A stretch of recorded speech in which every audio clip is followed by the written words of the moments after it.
TV के खिलाफ आप जो बयान कर रहे हैं और इतनी शिद्दत से बयान कर रहे हैं, तो टीवी को आया सही है कि इतनी शिद्दत से नेगेटिवली देखा जाए, मगर ऐसा नहीं है कि टीवी एक टूल है और इस्तेमाल करने वाला जो है इस टीवी को कैसे इस्तेमाल करता है ये इस पे डिपेंड करता है। मुमकिन है कि ये टीवी को ऐसे इस्तेमाल करे कि ये इसके लिए मुफीद हो, और हो सकता है कोई टीवी को बुरे अंदाज से इस्तेमाल करो कि वो उसके लिए हानिकारक या नुकसानदेह हो। जैसे चाकू, आप चाकू को अच्छे काम के लिए भी इस्तेमाल कर सकते हैं, जैसे सब्जी काटना और दूसरे इम्पोर्टेंट काम है, या आप चाकू को बुरे काम के लिए भी इस्तेमाल कर सकते हैं, जैसे कि किसी का खून करना, किसी को डराना, धमकाना और चाकू के जोर पर दूसरों को लूटना। तो ये मिसाल और ये सवाल था। तो आइए इस सवाल को जवाब देने के लिए कुछ प्री रिक्विजिट्स है, उसे समझने की ज़रूरत है, और वो समझने के लिए जो चीज़ें मैं अभी बयान करूँगा उसे आप दिक्कत और ध्यान से सुनिए, ताकि आपके लिए ये बात क्लियर और वाज़ेह हो जाए। देखिए, सबसे पहली चीज़ जो हमें समझने की ज़रूरत है वो ये कि हम टीवी को देखते हैं। तो हम टीवी को जब देख रहे हैं तो हम हमारे आँखों का इस्तेमाल कर रहे हैं। तो हमें सबसे पहले ये समझने की ज़रूरत है कि हमारी आँखें कैसे काम करती हैं, ताकि ये समझ में आए कि जब हम टीवी देख रहे हैं तो इसका असर हमारी आँखों पर किस तरह होता है। तब जाकर हमें समझ में आएगा कि ये टीवी देखना हमारे लिए और हमारे बच्चों के लिए कितना मुफ़ीद है या कितना नुकसानदेह है। तो देखिए, मैंने यहाँ पर इसकी इमेज निकाली है ताकि आप लोगों को बहुत आसानी से और क्लियरली समझ आए। देखिए, मैं इस इमेज में आपको दिखाता हूँ। ये हमारा आई का स्ट्रक्चर है। हमारी आँख इस तरह से बनी हुई है, और हमारी आँख में यहाँ जो पिंक है, ये लेंस होता है। और यहाँ पीछे जो है ये हमारी रेटिना होती है, और ये वो स्पॉट है जहाँ पर जब लाइट, ये जो ब्लू आपको दिख रही है, जब ये लाइट बाहर से हमारे आँख में वारिद होती है तो वो जाकर इस हिस्से पर गिरती है, तो तब जाकर हमें कोई चीज़ नज़र आती है। यहाँ पर वो डेटा प्रोसेस होता है, और यहाँ से वो डेटा फिर हमारी नर्व्स के थ्रू ब्रेन में जाता है, और फिर वो डेटा प्रोसेस होता है और हमारी आँख हमें बताती है कि हम क्या देख रहे हैं। तो बेसिकली हमारी आँख किस तरह काम करती है? हमारी आँख इस तरह काम करती है कि लाइट यहाँ से हमारे आँख में वारिद होती है, और इस लेंस के ज़रिए ये लाइट जो है, जो इतनी चौड़ी है, वो आँख के अंदर जाने के बाद फ़ोकस होती है इस नुक्ते पर, और फिर जब ये नुक्ते पर फ़ोकस होती है, तो ये नुक्ता उसे प्रोसेस करता है और हमारे दिमाग से कहता है कि हम क्या देख रहे हैं। ये प्रोसेस है आँख का। हमारी आँख इस तरह काम करती है। यानी ये कि हमारी आँख में रिफ्लेक्टिव लाइट जाती है। इसे और ठीक से समझने के लिए देखिए, सन है, सूरज है। सूरज की रोशनी जब पूरे जहान में फैल जाती है, यानी जब रोज़ होता है, सुबह होती है, तो हम जब बाहर निकलते हैं तो सूरज की रोशनी दीवार पे पड़ती है, और ये दीवार से रोशनी टकरा कर हमारे आँख में जाती है, और फिर हमारी आँख हमें कहती है कि यहाँ दीवार है। अगर मेरा भाई सामने खड़ा हुआ है, तो सूरज की रोशनी मेरे भाई पर गिरेगी, उस पर टकराएगी, और उसके बाद वो मेरे आँख में जाएगी, तो मेरी आँख मेरे भाई का जो इमेज है वो देखेगी, क्योंकि रोशनी उससे टकरा कर मेरे आँख में जा रही है, और फिर मेरी आँख और मेरा ब्रेन प्रोसेस करेगा कि मेरे सामने मेरा भाई है, मेरे सामने घर है, मेरे सामने गाड़ी है, मेरे सामने ये बाइक है, मेरे सामने ये रास्ता है, मेरे सामने पेड़-पौधे, चिड़िया और ये सब है। यानी हमारी आँख जो है वो रिफ्लेक्टिव लाइट लेती है। सूरज से लाइट आती है, वो रिफ्लेक्ट होती है, हमारे अंदर जाती है, मेरे आँख के ज़रिए, उस लेंस के ज़रिए, तो मैं देखता हूँ। और इस तरीके से देखने से लोगों की आँखें कमज़ोर नहीं होती हैं। आँखें कब कमज़ोर होती है? जब कोई शख्स मुस्तकीमन विदाउट रिफ्लेक्शन डायरेक्ट सन को देखता है। जब कोई डायरेक्ट सन को देखता है तो कहा जाता है आप डायरेक्ट सन को ना देखें। क्यों? क्योंकि सन लाइट एमिट कर रहा है। सूरज से रोशनी निकल रही है, और ये रोशनी जब सूरज से निकल रही है तो इसकी शिद्दत बहुत ज़्यादा होती है।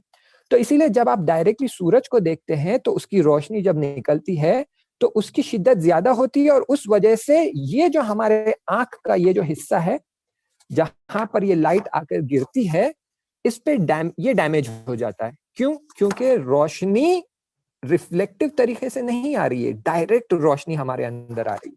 इसलिए कहते हैं कि आप सूरज को ना देखें, अगर देखें भी तो ज़्यादा देर तक ना देखें। और आप लोगों ने सबने एक्सपीरियंस किया होगा कि जब भी आप सूरज को या कोई शदीद रोशनी को देखते हैं, जो ज़्यादा नूर है, तो फौरन आप जब अपनी सूरत पलटा लेंगे तो आपके आंखों के अंदर एक धुंधलापन, एक नुक्ता, एक काला नुक्ता बाकी रहता है कुछ देर के लिए, और फिर फौरन हमारी आंख उससे रिकवर करती है।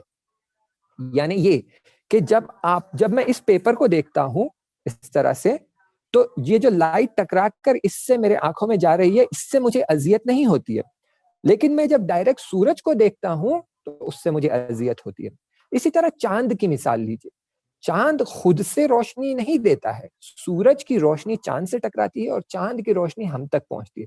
तो जब मैं चांद को देखता हूं और बहुत देर तक भी देखता हूं, तब भी मेरी आंखों को अजियत और परेशानी और तकलीफ नहीं होती है। लेकिन अगर मैं सूरज को देखूं डायरेक्टली तो मेरी आंखों को तकलीफ होती है। क्यों? क्योंकि सूरज जातन इनहेरेंटली लाइट एमिट कर रहा है, लाइट बाहर भेज रहा है, छोड़ रहा है, रोशनाई दे रहा है। तो इसलिए हमारे आंखों को तकलीफ होती है। और अगर हम चांद को देखते हैं या ऐसी कोई चीज को देखते हैं जिससे लाइट टकरा कर हम तक आ रही है, जैसे दीवार वगैरह हो, तो हमें परेशानी नहीं होती। लेकिन वही सामने अगर कोई आईना रख दे या कांच रख दे जिस पर सूरज की रोशनी तो टकरा के आ रही है, साथ में उसका इमेज भी हमारे आंखों पे आ रहा है जो डायरेक्ट सूरज का इमेज है, तब भी हमें काफी तकलीफ होती है, क्योंकि डायरेक्ट वो रिफ्लेक्शन हमारे आंख में आ रहा है। अब देखिए, आप लोगों ने सबने बचपन में ये एक्सपेरिमेंट अंजाम दिया होगा। आपने एक लेंस लिया है, पेपर लिया है, और उस पेपर पे जब आप ये लेंस फोकस करते हैं तो सूरज की रोशनी इस लेंस से गुजरकर जब एक बारीक नुक्ते पे पहुंच जाती है तो पेपर जलना शुरू हो जाता है। यही काम आप चांद के साथ करेंगे तो पेपर नहीं जलेगा। क्यों? क्योंकि चांद से रिफ्लेक्टिव एनर्जी आ रही है, रिफ्लेक्टिव लाइट आ रही है, उससे पेपर नहीं जलता। लेकिन अगर आप सूरज की तरफ करेंगे तो सूरज की जो लाइट आ रही है, वो लाइट में जो हीट और इंटेंसिटी होती है, जब वो फोकस होकर एक बारीक नुक्ते पे पहुंच जाती है तो वो पेपर जलना शुरू हो जाता है।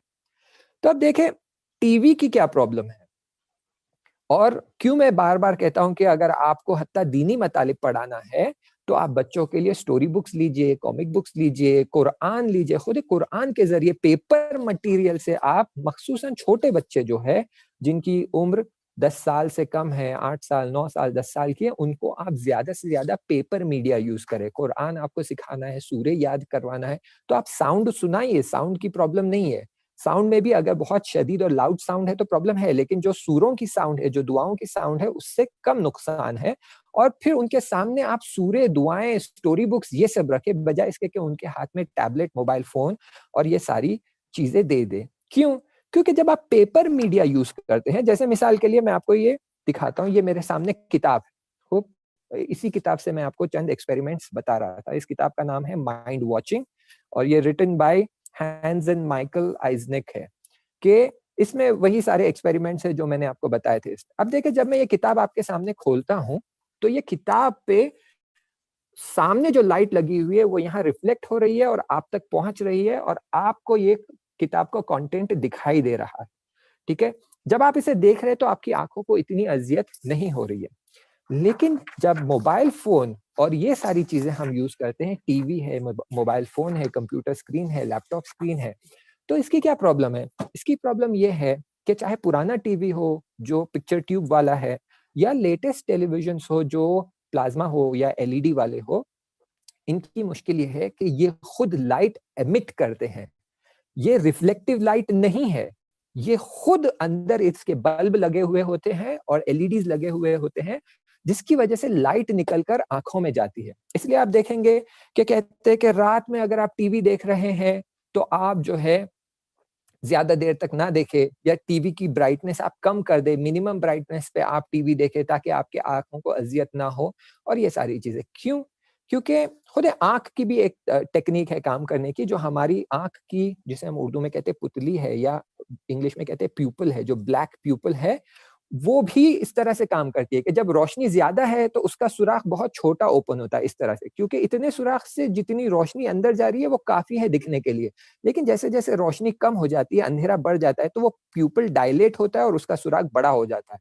इस तरह से वो ज्यादा खुल जाता है, ताकि ज्यादा सुराख खुला रहने से ज्यादा लाइट अंदर जाएगी और हमें दिखाई देगा। इसलिए आप देखें, रात में जब आप अंधेरे में बाहर जाते हैं, तो कभी किसी से कहिए कि फ़ौरन आपकी आँख की तरफ मोबाइल लेकर उसकी तस्वीर निकाले, तो आप देखेंगे कि आपकी आँखें डायलेट हो चुकी है, यानी अंदर का प्यूपिल बड़ा हो चुका है ताकि उसमें ज़्यादा से ज़्यादा लाइट जाए। तो रात में जब अंधेरा होता है, तो हमारी आँखें डायलेट होकर उसका सुराख जो है वो बड़ा हो जाता है।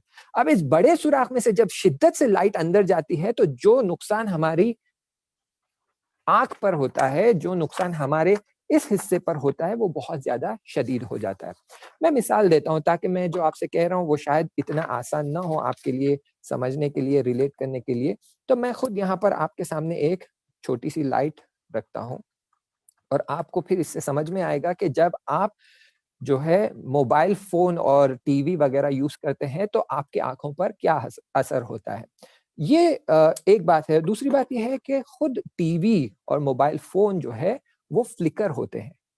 एक 60 हर्ट्ज़ पे फ्लिकर होता है, एक 120 हर्ट्ज़ पे फ्लिकर होता है, कोई उससे कम स्पीड पे फ्लिकर होता है। यानी ये कि ये मुकर्रर कंटीन्यूअसली पीछे लाइट बंद-खुल हो रही है।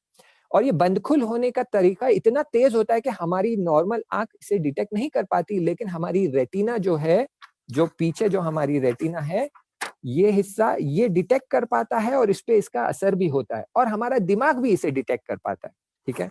तो मैं आपको बताता हूँ जब ये फ्लिकर होती है तो क्या होता है हमारे सामने, हमारी आँख और हमारे दिमाग पे क्या होता है। अब मेरे सामने एक लाइट है, ये मैं आपके सामने लाने वाला हूँ।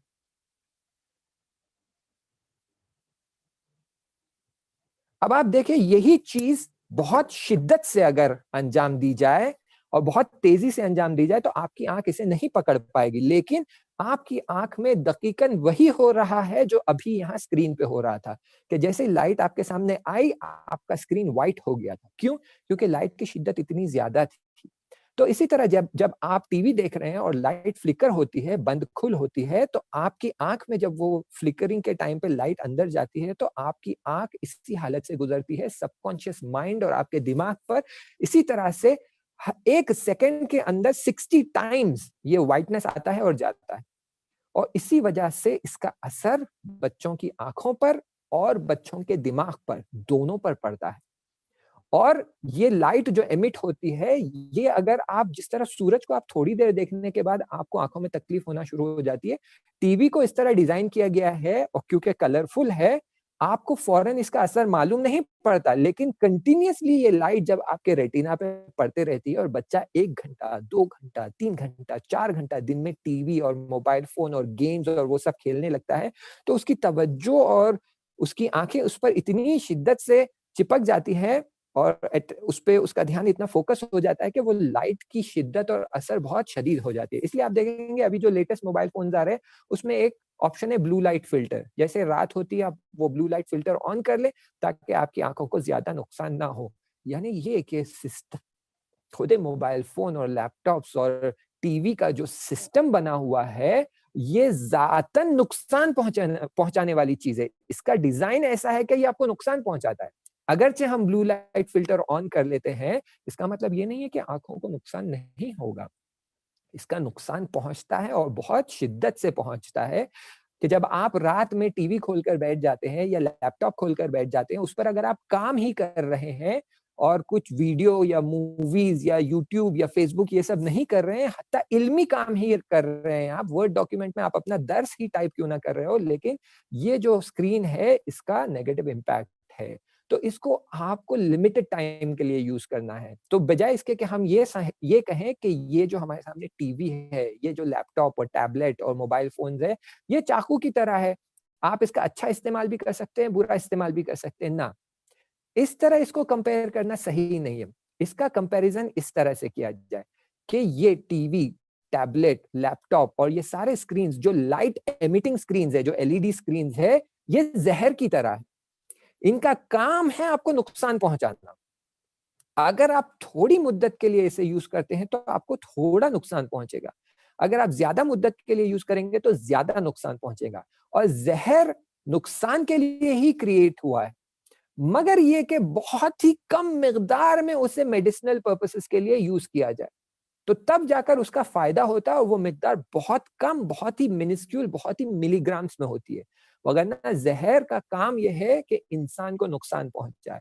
तो टीवी, टैबलेट और ये सारी चीज़ें जो है जिसमें से इतनी शिद्दत से लाइट एमिट होती है, मख़सूसन छोटे बच्चों के लिए जो 1 साल से लेके 10 साल की एज में है, जिनकी आँखें, उनके बॉडी के ऑर्गन्स और ब्रेन पूरी तरह से मैच्योर नहीं हुआ है, पूरी तरह से ग्रो नहीं हुआ है, पूरी तरह से वो उसमें वो कुदरत नहीं आई है कि खुद को डिफेंड कर सके, खुद को इन शदीद शुआओं से बचा सके, वो ज़्यादा इस चीज़ के शिकार हो जाते हैं कि जो बच्चे ज़्यादा टीवी देखते हैं, उनकी आँखें जल्दी कमज़ोर हो जाती है, उनके ब्रेन पर इसका नेगेटिव इम्पैक्ट होता है और इसका असर बहुत शदीद होता है।